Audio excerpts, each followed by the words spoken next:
Bismillahirrahmanirrahim. Nahmaduhu wa nusalli ala rasulihil karim. Assalamu alaikum урматтуу мусулман бир туган. Аллах Таалага чексиз мактоолор пайгамбарыбыз Мухаммад саллаллаху алейхи ва салламга салам жана салаваттар болсун.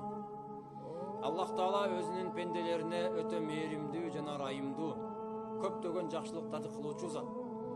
Ошол көптөгөн чоң жакшылыктарынын бири Аллах Таала сиз менен бизди Рамазан айына жеткизип, ошол айдын күндүзүн орозо менен, түнүн ибадаттар менен, намаздар менен өткөзүүгө мүмкүнчүлүк бергендиги. Анткени бул ай өтө берекелүү ай, бул айдын ичинде кылган жакшылыктарыбыз эселеп көбөйө турган, кылган дуаларыбыз түзмө-түз кабыл боло турган, жана моюндарыбыз тозок отунан азат боло турган ай. Мынакей ушул берекелүү айдагы акыркы 10 күндүндө турабыз. Качан Рамазандын акыркы 10 күнү кирип келгенде пайгамбарыбыз Мухаммад саллаллаху алейхи ва саллям белин бекем бууп, түндөрүн тирилтип жана үй бүлөсүн дагы намазга ойготот эле.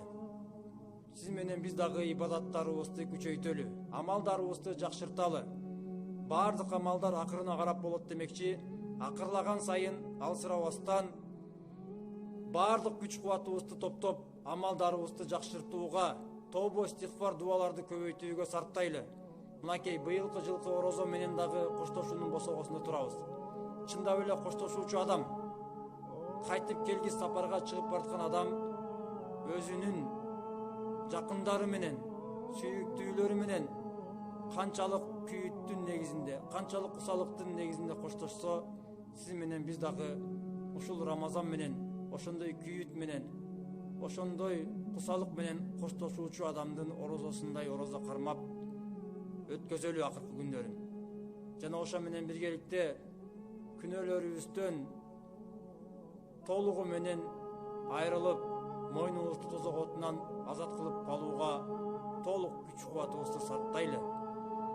Пайгамбарыбыз күндөрдүн биринде минбарга көтөрүлүп баратып, минбардын биринчи тепкичине кадамын койгондо амин дейт. Кийин сахабалар сурашат.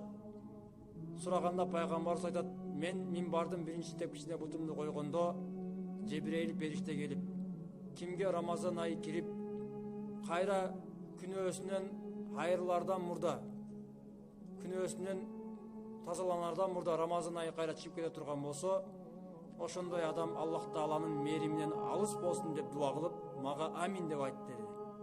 Мен амин деп айттым дейт пайгамбарыбыз. Мынакей урматтуу мусулман бир тууганым, Жебирейил периште менен пайгамбарыбыздын бул дуасынын кабыл болушунда эч кандай шек жок. Андыктан сиз менен биз ошол Аллах Тааланын мээриминен алыс болуп калуучулардан болбоого толук